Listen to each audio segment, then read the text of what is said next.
নমস্কার সবাইকে, আমার চ্যানেলে সবাইকে স্বাগত জানিয়ে আবারও চলে এলাম একটা নতুন রেসিপি নিয়ে। না, আজকের রেসিপিটা কিন্তু নতুন ধরনের কোনো কিছু বলা চলে না। তো আজকে একদম সবার বাড়িতে হয়, এটা হচ্ছে বেগুনি।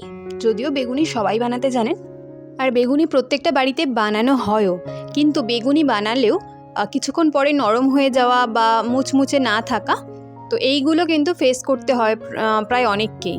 তাই আজকে আমি একদম মুচমুচে বেগুনি কীভাবে বানাবেন বাড়িতে তার রেসিপিটা শেয়ার করব। প্রথম থেকে দেখতে থাকুন, রেসিপিটা আশা করছি কাজে লাগবে আপনাদের।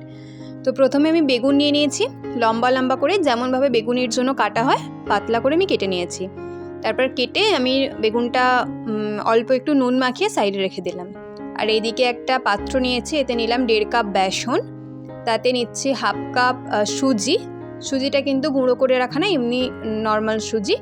আর 1/2 কাপের থেকে একটু কম নিচ্ছি ময়দা। তাহলে 1.5 কাপ বেসন, 1/2 কাপ সুজি, 1/2 কাপের থেকে একটু কম ময়দা।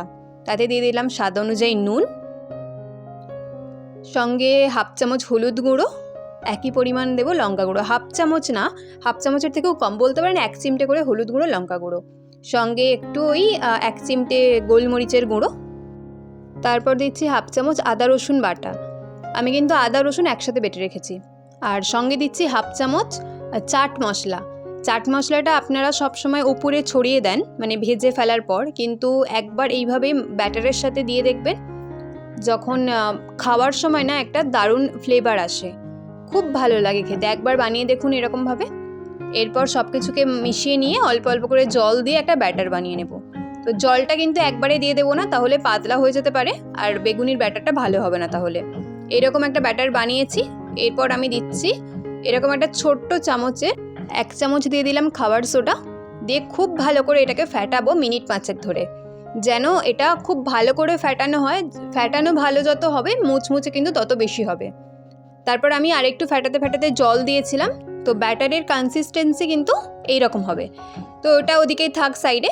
এরপর এদিকে কড়াই বসিয়েছি, কড়াইতে দিলাম প্রথমে সাদা তেল, আর তারপর কিছুটা সর্ষে তেল। আমি সবসময় সাদা তেল সর্ষে তেল মিশিয়ে কোনো কিছু ফ্রাই করি, তো আমি দুটো দিয়ে দিলাম। দিয়ে তেলটা গরম হয়েছে কি দেখে নিচ্ছি একটু চেক করে, ব্যাটার মানে বেসনটা দিয়ে।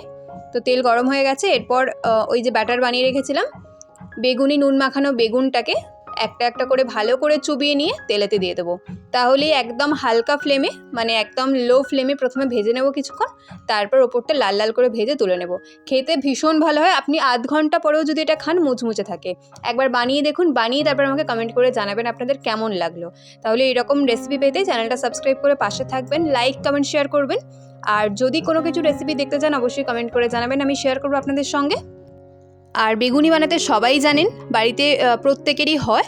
তো একবার এই রকমভাবে এই প্রসেসে বেগুনিটা বানিয়ে দেখুন, খুব ভালো খেতে হয় বেগুনিটা। একবার অবশ্যই বানাবেন আর আমাকে কমেন্ট করে জানাবেন কিন্তু কেমন লাগলো। তাহলে আজকের মতো এখানেই শেষ করছি, আবার দেখা হবে অন্য কোনো রেসিপির সঙ্গে। ভালো থাকবেন, সুস্থ থাকবেন।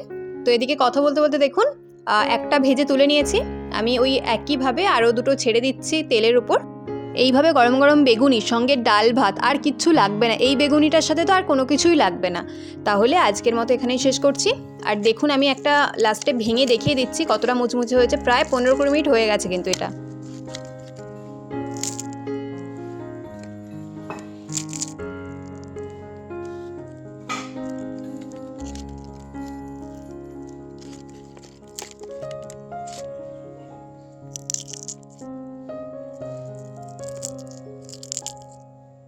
শুনতেই পেলেন আওয়াজটা কতটা মুচমুচে। আজকের মতো টাটা।